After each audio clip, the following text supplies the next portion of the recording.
10 जुलाई 2023 को हमारे WhatsApp number पे हमें एक फ़ोटो मिलती है सागर शिवहरे की, जो कि मिसिंग था।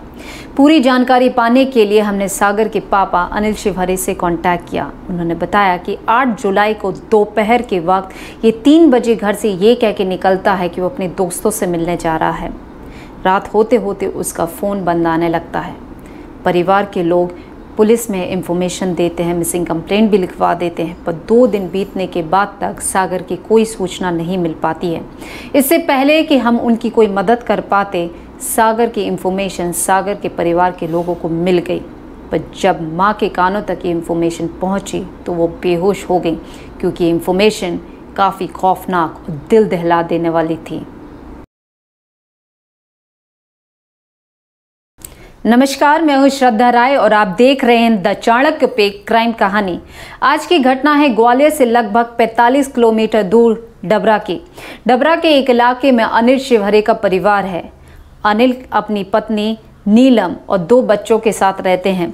अनिल की बेटी है अनमोल, जिसकी शादी हो चुकी है, और एक 25 साल का लड़का है सागर, जैसे लोग चिराग के नाम से भी जानते हैं। सागर ने अपनी पढ़ाई ग्वालियर की ITM कॉलेज से की और हाल ही में वो अपने पापा के साथ उनके बिजनेस में मदद भी कर रहा था।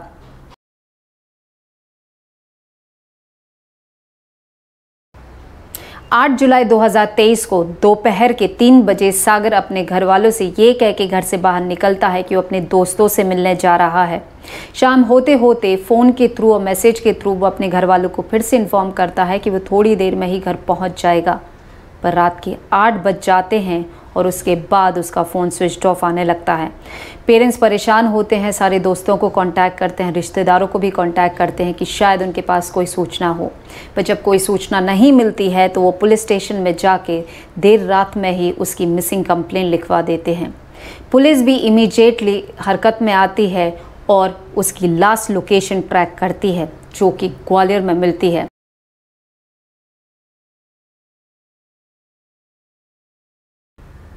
पुलिस जब कॉल रिकॉर्ड चेक करती है तो 2 ऐसे नंबर मिलते हैं जिस पे सागर की बात सबसे ज़्यादा हुई थी। पहला था अंश जादौन, जो कि ग्वालियर में रहता था और ITM ग्वालियर से ही उसने अपनी पढ़ाई की थी, यानी कि वो सागर का जूनियर भी था। इसके अलावा सागर और अंश के बीच में काफ़ी अच्छी दोस्ती भी थी, साथ में इन लोगों ने काफ़ी ट्रिप भी किए थे। अगले दिन यानी कि 9 जुलाई को अंश अपने पापा के साथ डबरा पुलिस स्टेशन इंट्रोगेशन के लिए पहुंचता है। इंट्रोगेशन के दौरान वो बताता है कि वो सागर से नहीं मिला, पर फ़ोन पे ज़रूर बात हुई थी, क्योंकि सागर उस समय नोएडा जा रहा था अपने ही पापा के किसी काम से। इसके अलावा उसे कोई सूचना नहीं है कि सागर किधर है। पर कहीं ना कहीं पुलिस को इस पर डाउट था, क्योंकि सागर की लोकेशन और अंश की लोकेशन सेम थी। इसीलिए इंट्रोगेशन कंटिन्यू रहा और पुलिस ने अब दूसरे नंबर से भी कांटेक्ट बनाया, जो कि दृष्टि ग्रोवर का था। दृष्टि ग्रोवर का घर सागर के घर के पास यानी कि आधा किलोमीटर के रेडियस में ही है। दृष्टि अपने माता पिता और अपनी 2 बहनों के साथ रहती थी। दृष्टि ने सागर के साथ ही ITM कॉलेज ग्वालियर से अपनी पढ़ाई की थी। इन दोनों की ना केवल अच्छी दोस्ती थी, बल्कि 6 साल से इनका अफेयर भी चल रहा था, जिसके बारे में दोनों के परिवार को जानकारी भी थी। यहाँ तक कि सागर ने उसके केक शॉप को भी फाइनेंस करवाया था और उसके iPhone को भी सागर ने ही फाइनेंस करवाया था। हालांकि अंश दृष्टि और सागर का जूनियर था, पर इनके बीच में काफ़ी अच्छी दोस्ती हो गई। दोस्ती इतनी गहरी हो गई कि ये सब मिलके आउटडोर ट्रिप भी बनाने लगे। यहाँ तक कि सागर, अंश और दृष्टि ने बेंगलोर में जॉब करने का फैसला लिया और तीनों ने बेंगलोर पहुंचकर एक फ्लैट भी लेना चाहा, जहाँ पे दृष्टि, सागर, अंश और कुछ और दोस्त मिलके रहने वाले थे और अपना अपना जॉब करते। पर क्योंकि दृष्टि के जॉब में कुछ प्रॉब्लम हो गई, इसीलिए वो डबरा वापस आ गई और दृष्टि के पीछे सागर और अंश भी वापस जॉब छोड़कर आ गए। दृष्टि ने अपने इंट्रोगेशन में ये पुलिस को बताया था कि 8 जुलाई को उसकी सागर से बात हुई थी, क्योंकि सागर ग्वालियर जा रहा था और उसे बस स्टॉप तक छोड़ने के लिए उनका दूसरा दोस्त सार्थक गया था। पुलिस ने जब सार्थक से कंफर्म किया तो सार्थक ने बताया कि वो ही सागर को ग्वालियर की बस में बिठा के आया था। और दूसरी तरफ अंश से लगातार इंट्रोगेशन हो रहा था। लगभग 18-20 घंटे के इंट्रोगेशन के दौरान अंश का सिर्फ इतना ही कहना था कि उसे नहीं पता है कि सागर किधर है।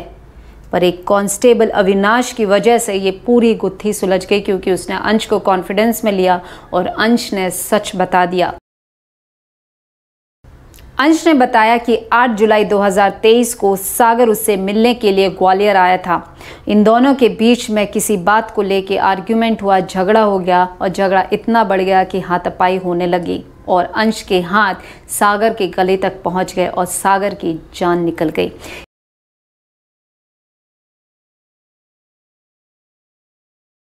अंश ने सागर के शव को अपने कार में ही रखा और काफ़ी देर तक वो शहर में घूमता रहा। इसके बाद उसने 450 कंडे खरीदे और पेट्रोल भी खरीदा और एक सुनसान जगह पर ले जाके उसने सागर के शव को कंडे के साथ पेट्रोल डालकर उसे जला दिया। पर उसे कहीं ना कहीं संदेह था कि ये पूरा शव जल पाएगा या नहीं, इसलिए सुबह सुबह यानी कि लगभग 5 बजे के आसपास ये उसे देखने के लिए गया कि सागर का शव जला है कि नहीं। पर क्योंकि उस समय बारिश हो चुकी थी तो सागर का शव पूरी तरीके से नहीं जल पाया, तो बचे हुए शव को उसने एक बोरे में भरा और एक नाले में फेंक दिया और उसके ऊपर कचड़ा डाल के फिर आग लगाई। पर फिर भी कुछ समय के बाद वहाँ पे बारिश हो गई और बचे हुए अंश की शिनाख्त करने के लिए अंश पुलिस को उस जगह पे लेके गया।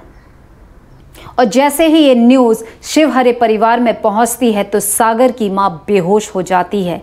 ना केवल सागर का परिवार बल्कि पूरा शिवहरे समाज पूरे शहर में नाकाबंदी कर देता है, जाम लगा देता है, यहाँ तक कि पूरे पुलिस स्टेशन को घेर लेते हैं। और इसी बीच में दृष्टि ग्रोवर अपने पूरे परिवार के साथ गायब हो जाती है। पुलिस मिले हुए कंकाल को फॉरेंसिक टीम के पास भेजती है और रिपोर्ट के मुताबिक वो कंकाल सागर का ही निकलता है।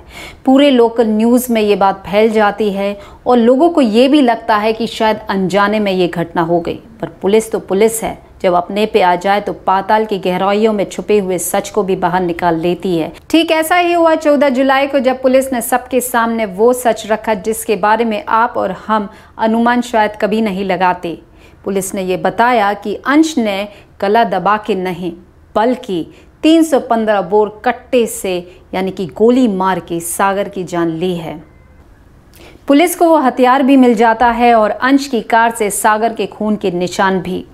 दृष्टि ग्रोवर को पुलिस गिरफ्त में ले लेती है और उस पर आईपीसी सेक्शन 120B की धारा भी लगती है।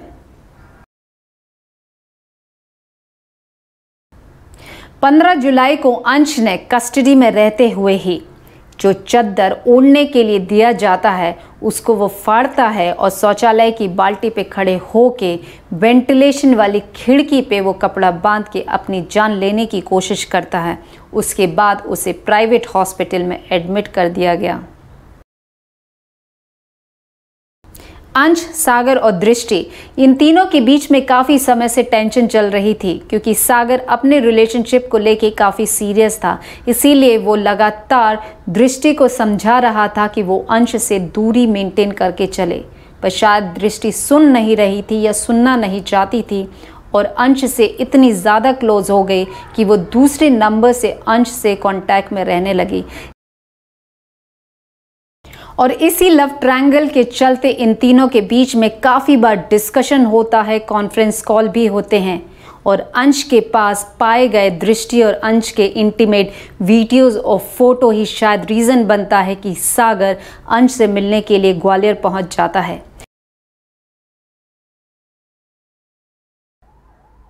अब सबसे बड़ा प्रश्न ये खड़ा होता है कि दृष्टि, जिसका अफेयर सागर से 6 साल से चल रहा था और कुछ महीने पहले ही वो अंश से मिलती है और उसके साथ भी पैरेलली अफेयर रखती है, आखिर नैतिक तौर पे ये कितना जायज़ है?